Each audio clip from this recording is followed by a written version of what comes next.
to the information about how to increase response rates. So I was able to share with them some of the things that we've learned, and also share with them Willamette's survey results, or not results, but some of the things that Willamette University had done to get higher response rates.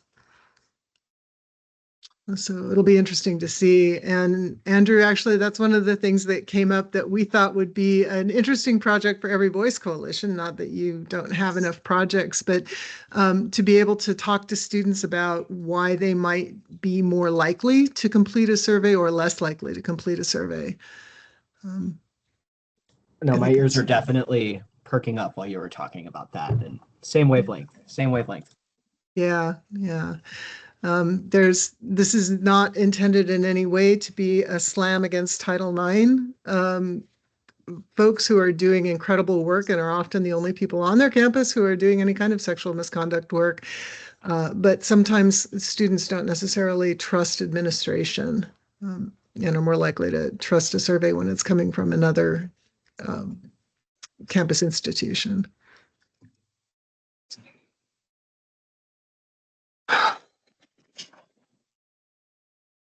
And Jimmy, I wanted to thank you for sharing the information on IRB. I did go ahead and include that in this document. It was incredibly helpful. Yeah, Rain, sorry, go ahead. So sorry to ask another question. Was just wondering, in terms of speaking of administration, was wondering how closely we're expecting schools to sort of adhere to this implementation guide. Like, I know it's a guide. Is this more mandatory read, or are there sections that schools would be like permitted to skip, and sort of where are we expecting schools to sort of hop in and be creative on their own measures? That's a really, really good question. So part of that is going to depend on the capacity of the schools to do the work. If they, how many people they have doing this. There's, for example, one of the seminaries that I spoke to, they basically have very few staff. And so it'll probably be 1 or 2 people who are working on this. So the idea of doing a larger team might not necessarily work. As we have developed the implementation guide, these are the kinds of things that we want them to be thinking about, the kinds of things that we're going to make them do. And I'm sorry, I'm talking to the schools as though you weren't present, but of course you are. But the kinds of things that the schools will be required to do will be spelled out in administrative rules. And my plan right now is to use the implementation guide as the basis for the administration rules, and go through and talk about or think about which ones need to be requirements for everybody. Then that's the thing, right? If it's a requirement, it means every school needs to have the capacity to carry it out, or get the capacity to carry it out. As one of so the rules will be written probably like end of September, October, we'll start that process. And there are community opportunities for folks to participate on the rules drafting team. And so if you're interested in that, I'll make sure that the council gets that information, so that if you want to be able to contribute to a discussion of what should be mandatory for all schools, that would be a good place, a good way to do that. Gotcha. That definitely sounds like a really cool opportunity, and I'd be interested in it. Awesome. I think, yeah, it sort of just came up, especially when I was reading the section on sort of aggregate cell size and how that needs to be a certain number in order to preserve anonymity, and sort of having that in the section right after advertisement was, it just sort of gave me questions about like if schools are sort of skimming this versus like deep reading this, like where is that mandatory element coming in? But yeah, thank you. I think that just sort of also raises a question about the timeline for me. I'm wondering, is there a specific timeline that we're requiring for schools to like wait, or like say a school wants to implement the survey in like September, October? Are we sort of requiring that they push it back further? We can't really require that. We can discourage it. And when I am assuming that when we release the survey and the implementation guide, we'll have a couple of meetings with folks from the schools, especially the Title IX coordinators, to talk about implementation. And generally, I think it's going to make most sense for people to do the surveys in the spring. And I think there's some really good reasons for doing that. But it's going to depend in part on the schedule that the schools have. One of the things that I've already heard from Title IX coordinators, and those of you who are working in the schools know this, is survey fatigue is real. And there are a bunch of surveys that students and are already asked to complete. And we want to make sure that there's not an overlap. And every school has a different schedule as well. So we'll see. I don't think we can mandate you have to do it in April, May, as opposed to September, October, but I think we can say there are pretty good reasons for considering that. Hi, Kelly. It's good to see you. Within that, so once the survey is released, they have that 2-year window in which they can do the survey. So they don't have to do it this year. They can wait until next year if they want. That's totally fine. There was a suggestion at one point, someone asked, well, why don't we have them all do the survey at the same time? And then, all the results will come in at the same time. Again, that doesn't make sense for every school. And honestly, the administrative burden would be a lot, because one of the things that I'm going to be required to do is go through all of the summary reports and make sure that they are de-identified, that there's no way to identify students. Make sure they're not reporting too much information. Gotcha. I think my question is more about sort of having, if the survey implementation is happening at the same time as those rules for administration being created. I see. Yeah, I'm hoping honestly that not having the rules in place will also discourage the schools from starting really early. That if they're doing this well, hopefully they are really considering the planning and they're taking, the time that they need to implement it correctly. So yeah. So I think letting them know you'll get the administrative rules the beginning of 2026 will be helpful for them. Gotcha. Thank you. Mm-hmm. So a lot of questions, I know. No, those are great questions.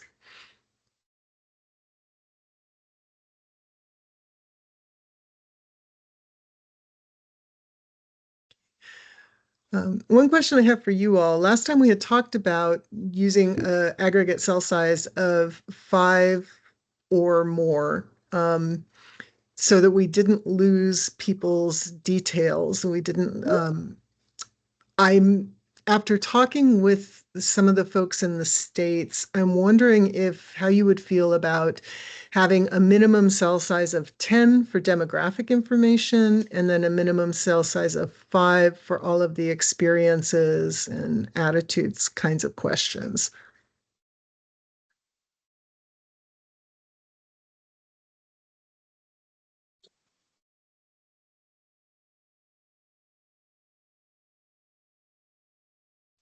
I'm fine with 10, I think.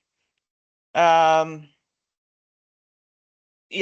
I'm fine with that, because I think I was just thinking of identifying people. 10 would probably be fine.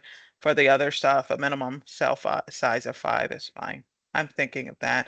Kelly, I'll let you chime in. No, I think you're right. I was just trying to. I think 10 is really quite conservative, actually, and Yeah. so I'm okay with that. 5, I think, is a pretty strong threshold, especially if I mean, you presume that whoever's doing the aggregation has some familiarity that they can always combine categories if they need to in order to get to 5, so that data doesn't get lost entirely, or so that. No, I think 10 and 5, I think, is really quite supportable. I agree with the data for sure.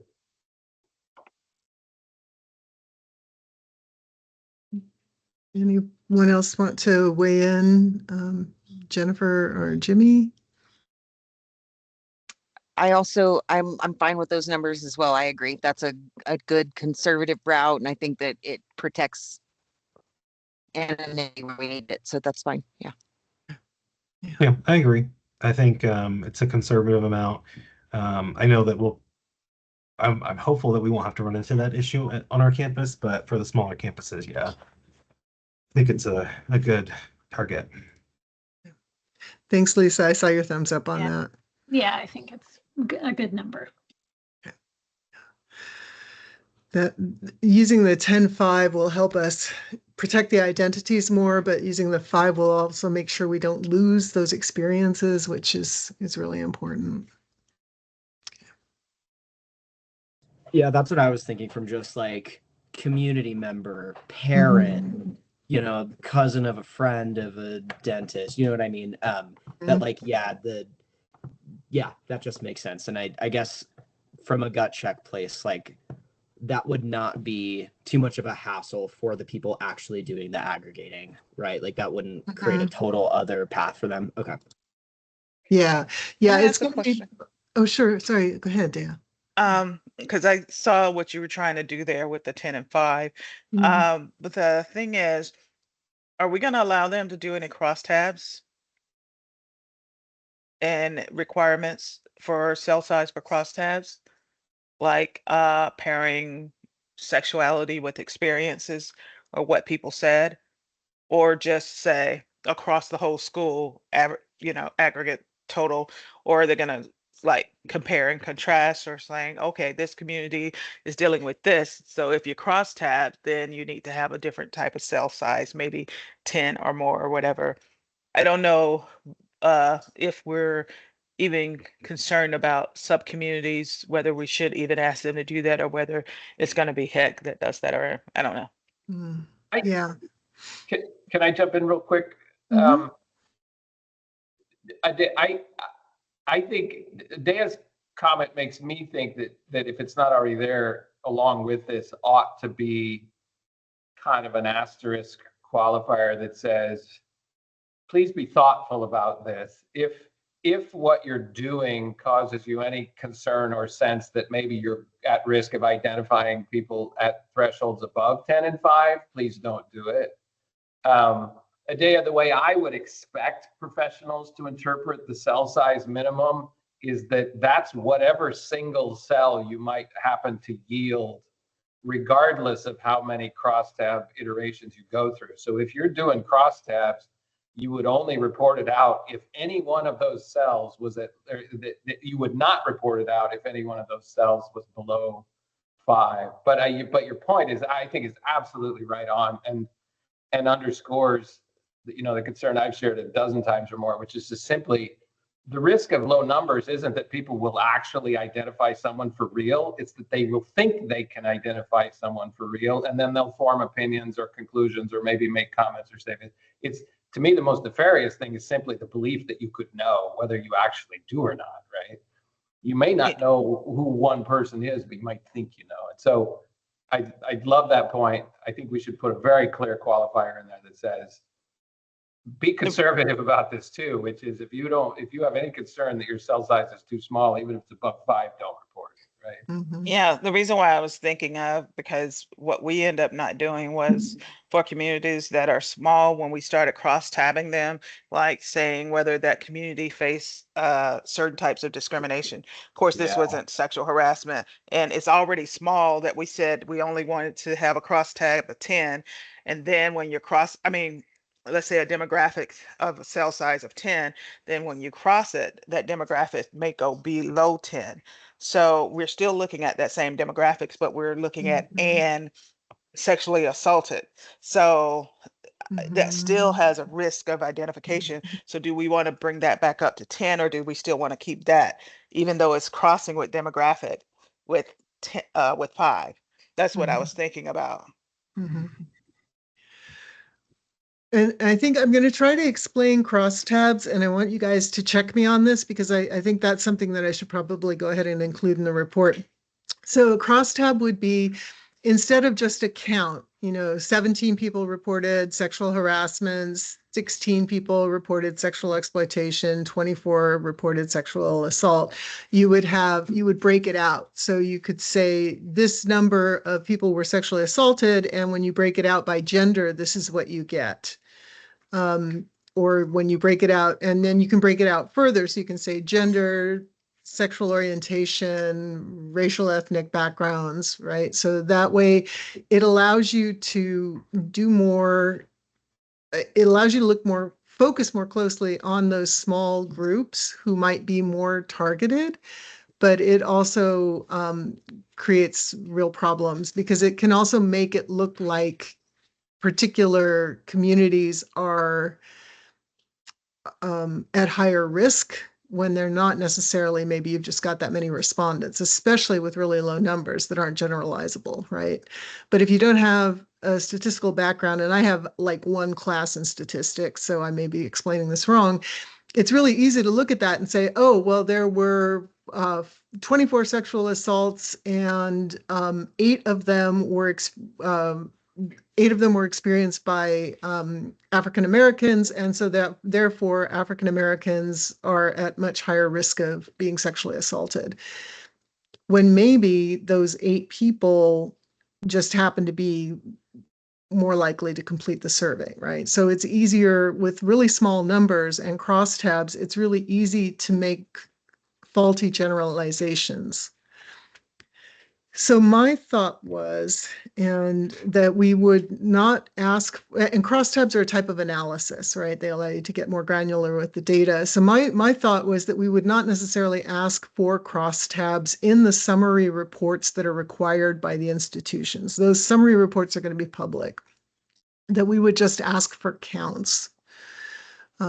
So we would, just report the number of respondents who said this, but don't break it out for public dissemination any further than that. What an institution does with its data internally, honestly, I hope that they would do some of that crosstab kind of analysis. But publicly protecting folks, I think, is more important. I don't know. What do other folks think? Sorry, I just saw a comment from Andrew. Go ahead, Kelly. I was going to say, I think there's some where the risk is relatively low in terms of crosstab, so like awareness of services, et cetera. And so I think, I do think a note about the more sensitive experiences that folks might be crosstabbing, even internally, might be a good note. But also that I think that there's a difference between knowledge of resources versus like an assault or some other experience. And so there might be some benefit to doing crosstabs, even with small numbers, because of those who took the survey, out of all these populations, who knew about the services, what, et cetera, et cetera. So I think if we were going to address it in there, I think there's already some good language about not drawing inferences, generalizability. And so I think calling out crosstabs and saying, be wary, one, about what you think you are looking at. And then 2, saying, for the more sensitive data, maybe, keep that internal, cell size is low, or cell size 5+ to keep, privacy, confidentiality, et cetera. But I would say, to me, there also might be a call for other pieces that could be helpful as a crosstab for the school. And so I just wouldn't want to deter them away from it, because I do think they could get some good data.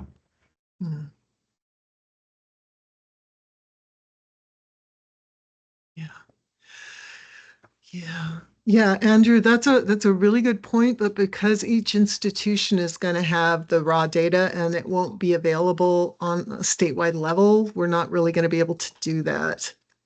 I think if the state was, if the state was collecting it, we'd have a better opportunity to do that. But that has its own set of challenges. I know I frequently forget that Oregon is the one where schools hold the data and not the state. Thank you for that reminder. Yeah. And honestly, with the way that the federal government is going after data that we had all Probably assumed best. it was going to be private and protected. Yeah. Yeah, I hadn't really thought about that until this conversation, but I think I actually like that the states aren't going to do the crosstab because they're not really the ones that should be doing the analysis.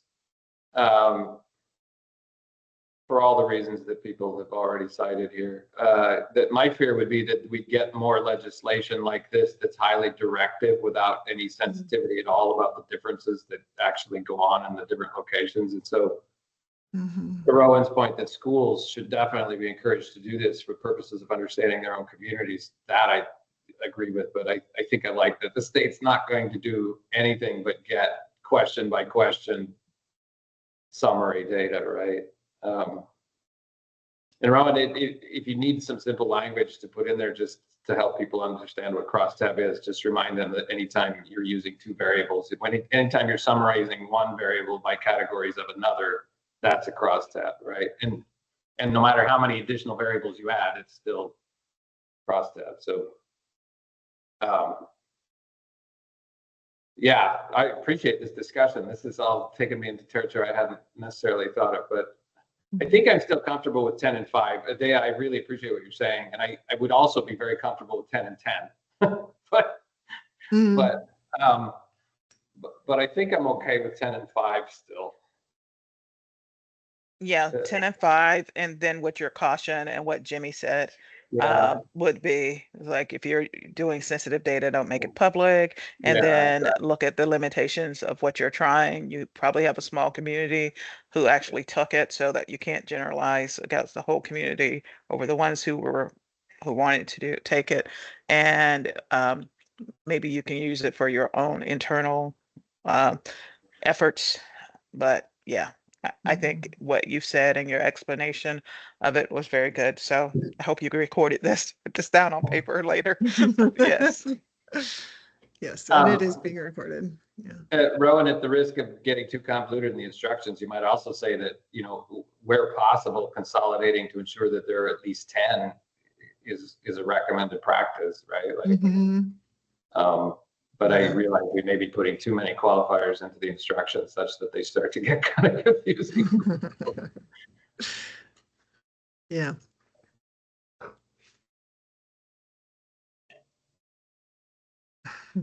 I also have to say, and just to maybe zoom back out a little bit to the greater guide, I love how flexible it is, but with the firm through lines, right? Like the expectations, in addition to the mandates, in addition to the above and beyond, those are very clear, but also like, yeah, it's clear that it's not, you have to do every single thing in this document, dot every single I, cross every T, do what you can, where you can. And I think what we've seen from other states that is always more effective than trying to really make everything a really hardcore mandate. So I really like that really breathes through the guide throughout. Thank you.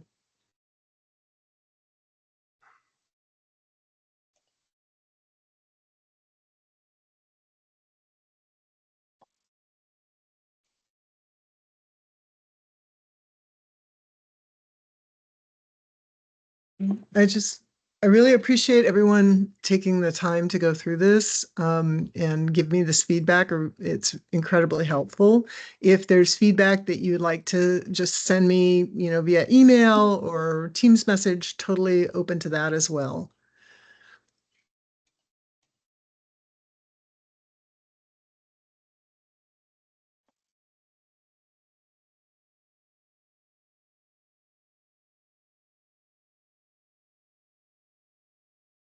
Hey, Rain. So sorry, just wanted to clarify on the timeline for approving this implementation guide. So we're hoping to approve it next week. And then when will it be sent out to schools? So it has to, the way that it works internally at HEC is that you all approve it. And then it just needs to, because it's going to be issued by the commission also needs to approve it. So their meeting is on August 14th. And I don't know at this point in time if they're going to need anybody to be there I'll be available in case they have any questions. I can't predict whether or not they will. So we'll see. And I think if we if Adeo or if they do need somebody there, having one of the co-chairs, Adeo Martina, would be really, really helpful as well. But yeah, so after the 14th, then we can release it publicly. And so they will get to the schools before Labor Day, which is what we were hoping for. They will, yeah. They'll also have the survey in the Qualtrics and SurveyMonkey format. They can request the ones that they want. So. Gotcha. Thank you. Mm-hmm. And we will be doing some public public announcements. I'm hoping that we can hold a couple of webinars.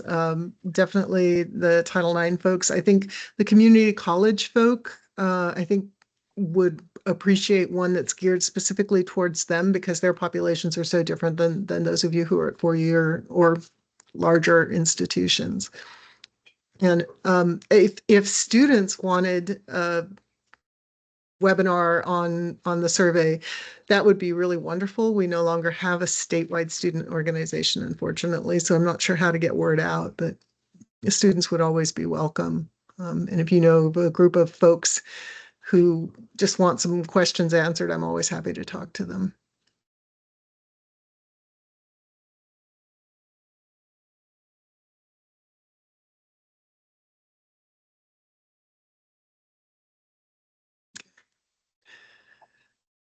Right. Well, my goal is to go through, make all of the adjustments that you all have suggested, finish everything up, have a final version that'll be available by the end of the day, Wednesday. I'll notify you on Basecamp when that's ready. Kevin will include it with the meeting materials for Monday. And yeah, we'll be ready to roll, hopefully. And Kevin's also going to, when he finally has the final text, we'll start doing the formatting and make it look pretty and make it look more like an actual publication than a student assignment.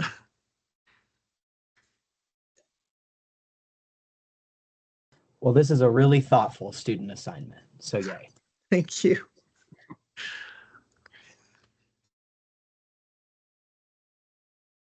And when is our next meeting? When do we have another meeting? Oh, Tuesday, not Monday. Next Tuesday? Yeah, Next Tuesday. Okay. Yeah. Kevin, what time is it? 2 o'clock? Is that right? I think it's 2 o'clock on Tuesday. Sorry. It is 1 o'clock. 1 o'clock. Thank you.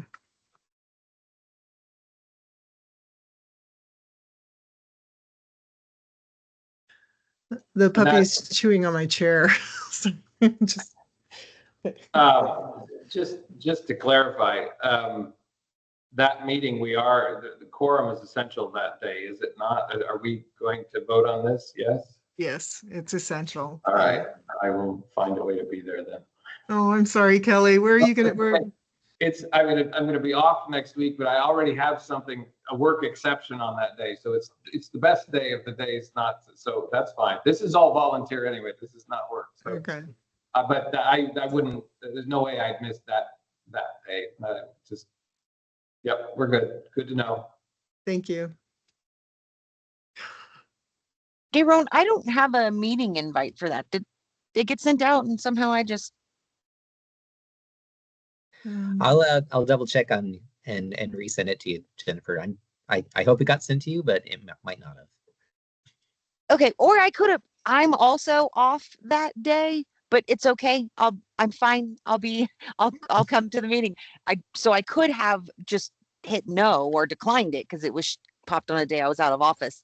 So, but if you could resend it, that'd be great. That way I won't forget because I live by my calendar. I'm one of those people, right? If it's not on the calendar, it doesn't happen.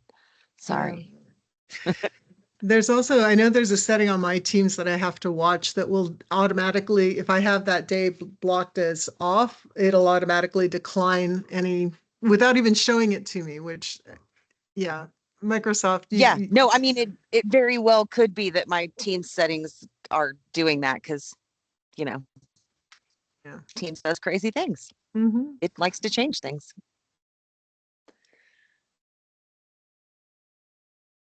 I want to ask one more thing. I had something on my calendar since we're talking about calendars.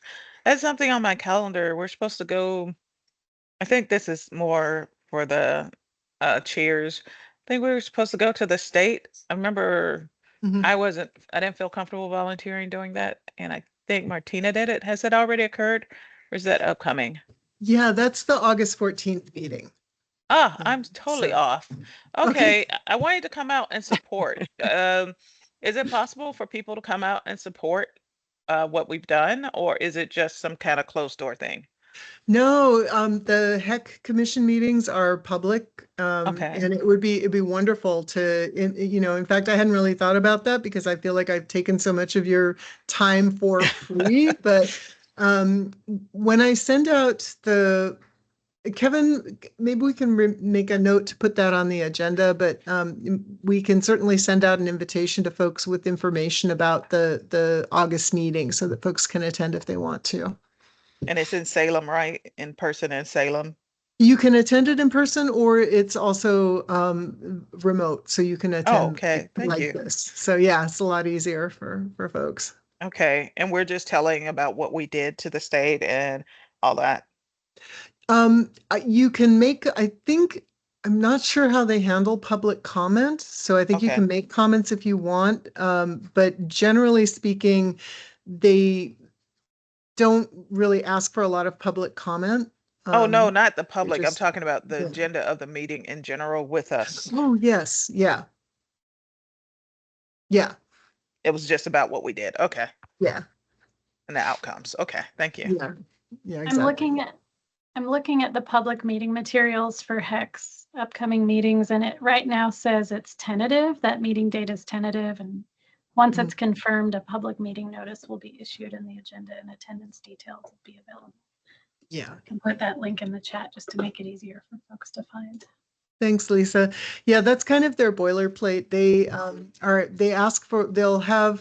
asked us to submit all of the materials by the 30th, which is why we had to have that July meeting, that approval meeting at the end of the month here. So once we've got that approved, then we will give it to them, and then they'll take all of those materials that they receive by the 30th and add them to the agenda.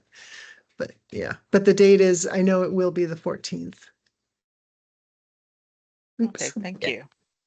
And when the agenda is made for that meeting, it's a very long meeting, but it's regimented, and that so like for the approval for our program, we'll probably have like a little time range, like between 2 and 2:30, so you don't have to like watch the whole meeting to see our little thing. Yeah. Good to know. Thank you, Andrew.